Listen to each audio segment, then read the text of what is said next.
Hello everyone, welcome back to the next lecture in our blockchains course. So we've been discussing supply chain use cases. So this lecture will also focus on some couple of very interesting supply chain use cases. These are actually things running in production today. So I wanted to highlight some of those. And they have a very interesting take on a similar kind of problem like what we discussed before, but they have an interesting take on it. So this first one is on diamond provenance. As you can imagine, diamonds are one of the costliest things in the world today, and there are many issues associated with that. So today it's estimated that about $45 billion is lost annually in just insurance fraud. So people claiming that diamonds they own, so they buy a diamond, they insure it, and then they claim that the diamond has been lost. Then the insurance company pays for it, right? So there's just a lot of this insurance fraud that happens, which costs billions of dollars. So that's the first one. And the fraud might not even be at the consumer end, right? Fraud might happen anywhere along the supply chain. We'll look at the diamond supply chain in the next slide.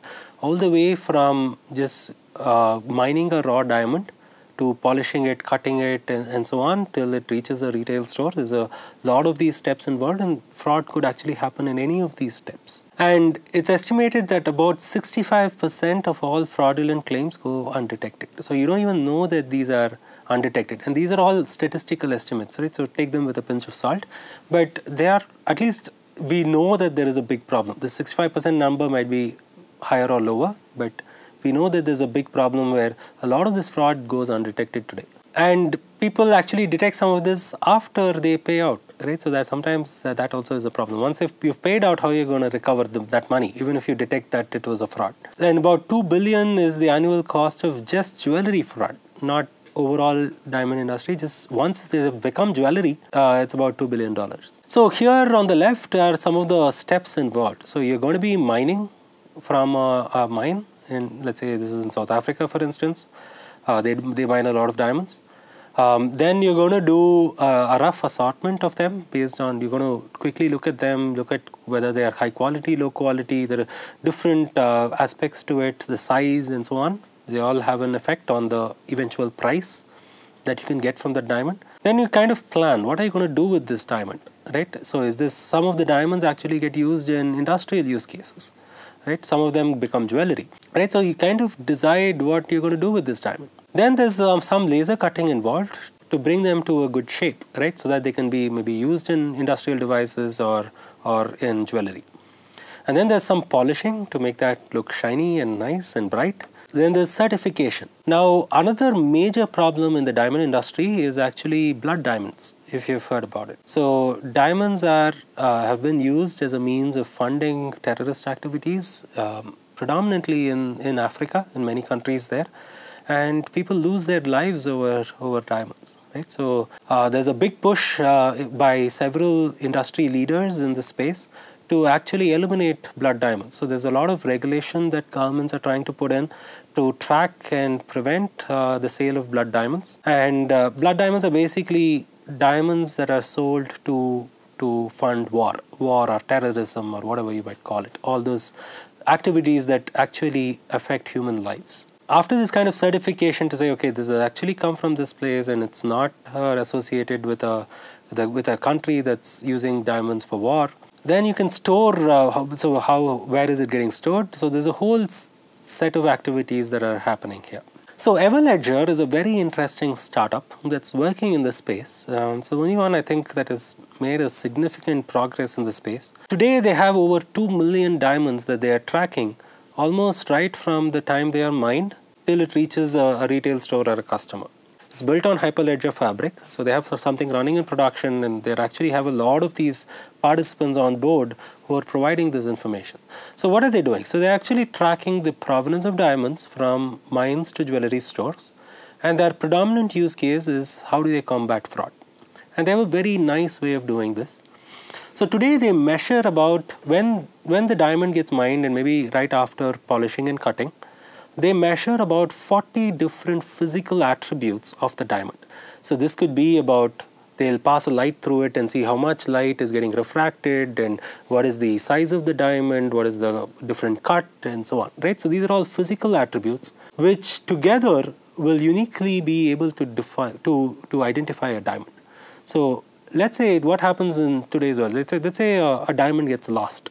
When the insurance company pays up for that diamond, the ownership of that diamond actually comes to the insurance company. Now tomorrow, or I'm saying tomorrow, but let's say 2 years from now, the police actually manage to get back that diamond. They are able to retrieve the diamond from the robbers. Now the onus is then on the insurance companies to prove that this is their diamond, and there might actually be multiple insurance companies all trying to claim that this diamond is actually mine, right? So then they can recover the cost of the payout, the claim that they paid out for. Now how does the insurance company prove that it was actually theirs? Today it's very ad hoc, right? They are unable to prove that it's actually their diamond, and so they don't get that money back. They don't get the diamond back. But with these physical attributes, if you can capture these physical attributes, store them on blockchain, even if those diamonds get lost and maybe an insurance company pays up for it, eventually it could also, sometimes these diamonds get found after generations, right? After like maybe 150 years they might find a diamond. These things have happened in reality. After that, if you retrieve a diamond, you can go back to the blockchain because it still has a full history of everything that's happened. You can trace that this diamond has the same physical attributes as something that was stored on the blockchain several years back. And then the ownership is also tracked on the blockchain, and the insurance company can then claim that this is actually my diamond, right? And they can retrieve that. And that's a huge business for these insurance companies. They're very much interested in this. And also police authorities and governments are interested in this because they want to address fraud. Apart from these physical attributes, what they also do is they microscopically inscribe a unique serial number on the diamond, which becomes like the identifier on blockchain as well. So they have a very interesting way of combining a physical asset like a diamond, and they're doing some very interesting physics around it to capture certain attributes, put that on blockchain, then that together becomes a unique identifier for that blockchain. So it's a very interesting way of converting something that's physical in the world today to a digital representation of it that can uniquely capture it. So this works in the diamond industry because diamonds are luxury goods and very, very expensive. So you can actually, it's okay to spend a little bit of money in some of this innovation and inscribing these things on the diamond itself. It's obviously not going to work for maybe a shirt, right? So for all the luxury goods, this might actually work. So there's actually people are trying to do this for different kinds of goods, and as the cost of doing some of these attributes, collecting these attributes, or having IoT devices track these, as the cost comes down, I envision that we'll have more and more of these devices being the physical, more and more of these physical goods being digitized and captured on blockchain. So I think this is a very interesting way of handling, of using blockchain to actually combat fraud. So this just captures the diamond life cycle. So I just wanted to give you a flavor of what are the things that are getting captured, how is the data being represented. So there are two segments of this process itself. One is the polished trade process, where there are a set of entities involved in cutting, certification, tracking provenance, manufacturing diamond jewelry maybe, and then distributing it. And there's a whole trade ecosystem all the way from the retail store. They're going to purchase it and they're going to insure this diamond. It might also involve repair, right? Maybe I have this diamond, I want to change its form to something else so that it fits with some other kind of jewelry that I have. And it might also involve multiple resales, right? So it could change ownership over time. So all of this we want to track on the blockchain. And at every stage, there are certain unique attributes that are captured. So at the mining stage, you might capture that this is a rough diamond, how many carats is it, what is the clarity, and so on. When you're looking, there's maybe an analyzer who takes this diamond to figure out what the value of the diamond is, and they might create a report of this. So they might even capture images of the diamond.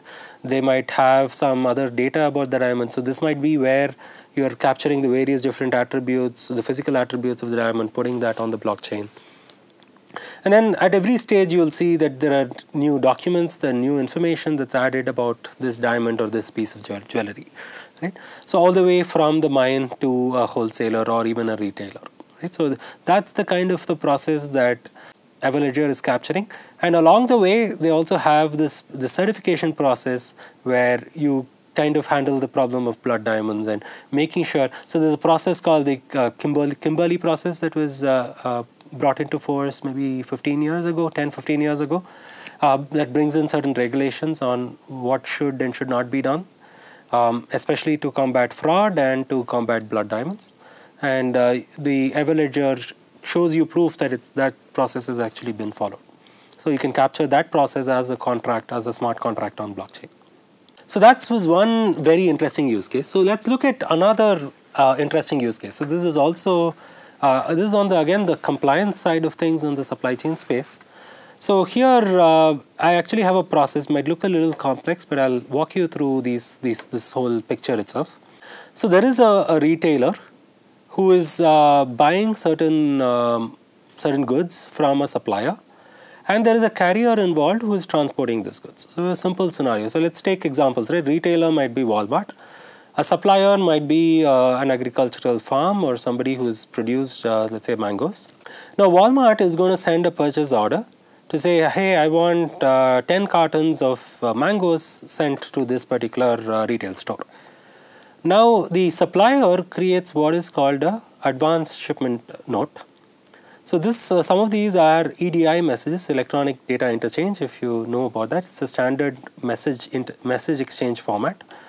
So they send. So Walmart first sent a purchase order over this kind of EDI message, and then the supplier sent a message back saying, "Hey, I've shipped the goods." Along the way, and then there is a shipment that actually comes through, and a payment that needs to happen from Walmart to this supplier. Now, along the way, there might be many errors that happen. For instance, there might be mismatch errors. So what are some of these? Like ASN said, I sent you 10 cartons of mangoes, whereas the actual shipment, I got only 8 cartons. So where did those 2 cartons go? No one knows. So that might be a mismatch. It could be a quantity variance. So I just gave you that example of a quantity variance. It might be a wrong goods, right? I ordered 10 cartons of mangoes, I got 10 cartons of oranges, right? So something went wrong there. So it could be wrong shipping labels, although it's actually mangoes inside, it was probably labeled as oranges. And it might be wrong barcodes. And if they're labeled wrong, maybe the cost is also wrong and the invoice might be wrong. And then things are messed up, right? So how much should Walmart pay now? So there could be a lot of these errors that crop up. And there could also be schedule errors. And typically, some of these large retailers, what they do is they have certain compliance norms that they impose on their suppliers. So for instance, Walmart will say, whenever I send you a purchase order, I expect you to respond to it within 2 days. And I expect the shipment to reach my warehouse within 4 days. Right? So they'll have these kinds of terms and conditions, and there might be even penalties involved if those terms and conditions are not met. And instead of 4 days, if you send the produce in 6 days, there might actually be a penalty involved, because Walmart also incurs a cost, because you've run out of mangoes in your retail store and your stock is empty, and of course you're not making sale of those. And because of late shipments, it will also be that your whatever goods you have has actually been spoiled, right? So if these are time-sensitive goods. So it might be the schedule errors might happen, and there might also be content errors, right? So it might be I sent you saying I've shipped goods with this particular code, but that code might not be recognized on the other end. So then what do we do? So there are many of these errors that happen routinely today, and it would be great if we can track all of these. If you're tracking all of this information on blockchain, then the blockchain smart contracts can actually verify this automatically, right? So they can actually detect all of these much earlier than maybe a human can go detect them. This might involve correlating information across multiple documents, across multiple messages, and so on. But this whole compliance aspect can be automated on blockchain, and that can significantly reduce some of the time involved in the supply chain processes, some of the cost involved, and also the risk of non-compliance and non-delivery. And a lot of the disputes, we can probably even eliminate some of these disputes, because there'll be a trusted record on blockchain that everyone can see. So the disputes might not even arise, right? Supplier claims that they sent the mangoes, and retailer claims that they got only 8 out of 10 boxes, right? So then some of those things, at least partially, may be correctable, right? Or the payment did not come through properly, might be correctable using blockchain. And supply chain fraud is again a very big issue worldwide. So I'm going to take just one example of, again, a real world incident that happened, again, in the millions of dollars. Actually, $585 million was the quantum of that fraud. So this was one large company called Pemex. This is the buyer. Banamex was the bank. So now what happened was, between the buyer and the supplier, they were actually trading goods. The buyer was buying goods from the supplier. But at one point, they actually terminated the contract. So they were no longer officially working with each other. But then what Pemex did was, actually, I shouldn't say Pemex, there were actually certain fraudulent employees within Pemex. What they did was they colluded with employees with the bank, and what they did is they sent fraudulent invoices to the bank. And based on these fraudulent invoices, there was actually collusion between Pemex and the supplier, right? So what they sent fraudulent invoices here, and based on those fraudulent invoices, the bank actually advanced a significant amount of money, $585 million. They gave that money to the supplier. And what they ended up doing is, because Pemex was doing a lot more business than they originally anticipated, they also increased the credit capacity of Pemex, which meant that they could pump in even more invoices, right? So this cycle actually continued for a while. They actually went undetected for quite a while. So this was so what was really the fraud pattern? There were fake invoices, a number of invoices, again over cycles, right? Fake invoices were created. It was actually collusion between the employees of the two companies. And they were able to illegally validate some of these fake invoices. And there are probably many others. This is just one example of a fraud pattern. But there are many other patterns as well. I mentioned some of these before about duplicate invoices. What if the same invoices are submitted to two banks and you try and get the money from both the banks? Right, so that's that's duplicate invoicing.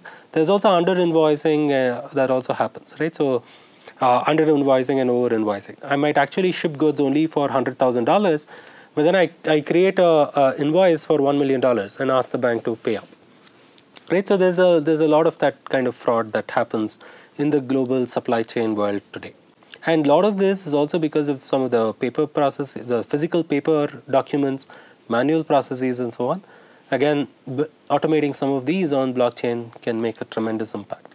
So that concludes this lecture. And again, a fun reading on this. There's a very interesting white paper written by Deloitte on some of the things that we can do when supply chain meets blockchain. So these two chains are actually meeting with each other, and there are interesting use cases that one could envision in this space. So this is just a flavor of the use cases. There are many more use cases in the supply chain industry, but I just wanted to give you a flavor of the various things people are thinking about of how blockchain can make a difference in the supply chain industry today. With that, thank you. We'll see you at the next lecture.